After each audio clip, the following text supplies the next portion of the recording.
Beneath the lights at El Toro High School, a historic evening, first ever football game here for the Chargers at their home field, and the Mustangs knock off El Toro in overtime. Final score 24-21. And hello everyone, I'm Garth Wyckoff, and welcome to our Cox3.com post-game show, joined by the coach Bill Coonerty and Gordon Spencer. And gentlemen, it just doesn't get much better than what we had here tonight. An electrifying crowd, we had a lot of drama, we had turnovers, we had penalties, and it ends with a game-winning field goal in overtime. Well, for the dedication of the stadium, for the years they've waited for this at El Toro, this night couldn't have been any better, except they didn't win the game. That was a tough spot. But if it was judged on excitement and how hard the kids played and how well the coaches coached, it was a great success tonight. Yeah, I think we had a little bit of everything. You had turnovers in the game, you had safety in the game, you had the game-winning field goal in overtime.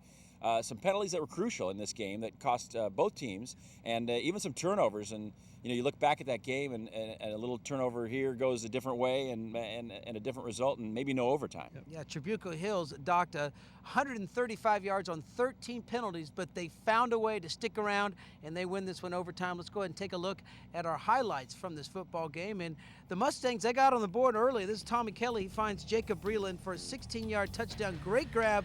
The big target, it's 7-0. Then Jordan Hittinger goes on a 36-yard run, but Danny boom, knocks out the football, and it's recovered by Justin Nichols in the end zone.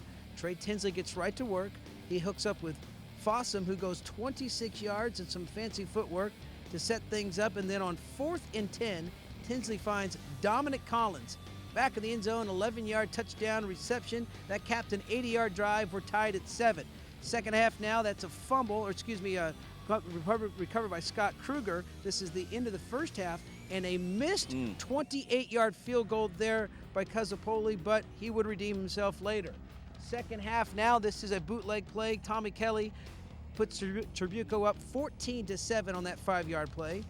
And then Brendan Lane with a 1-yard touchdown pass. It's 14-13 after the missed extra point. Taylor Dodds gets on the board here, 26-yard touchdown reception. The 2-point conversion fails. It's 19-14.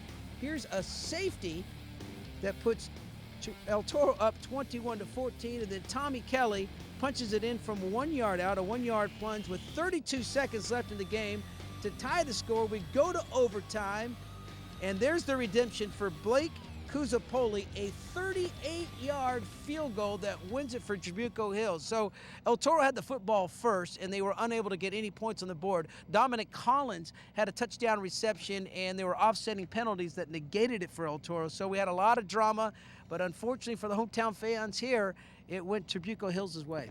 Well, I think you've got to look at this from two perspectives. One, this was kind of a playoff game for both teams because 2 guaranteed berths from the South Coast League, maybe a wild card team, you never know. El Toro has a bye next week, and then their final 2 games in the league. Trabuco Hills, after this win, still has a chance to make it interesting because they play Mission next week. But I think there's so much that can be learned from this game for both teams. Number one, both of them came back from deficits. Number two, both of them survived penalties and maybe some ragged play. And in the end, I tell you what, big hearts all around. These kids played magnificently on both sides of the ball. And we saw some great performance here tonight. I mean, Tinsley threw the football. He had 275 yards here this evening. Yep. And so some positives could be pulled out of this for El Toro. And they got themselves a new football stadium, if nothing else. Yeah, what a way to christen it. And Coach, I remember you mentioned the first half. Boy, you think of those extra points. Sometimes you don't think how big they are. But if you add that extra point on right now, game over. That's it. There's so many things you can't. One thing you can't do in this game, after doing this my whole life, you can't second guess. It's over and done with. You move on.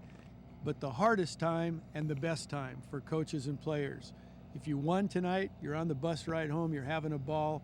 If you lost, you can hang your head and be sad for a little while, but then you got to go right back to work again. First time El Toro doesn't have to take a bus home from a home game. They're happy about that. Well, we want to thank everyone here for being so hospitable and welcoming us in here. It's been a historic night. Congratulations to Scott Orloff and his group, Trabuco Hills, making things interesting, keeping their playoff hopes alive in the South Coast League. That's going to wrap things up from El Toro High School. Once again, final score, Trabuco Hills 24, El Toro 21. That's going to wrap up our Cox3.com post-game show.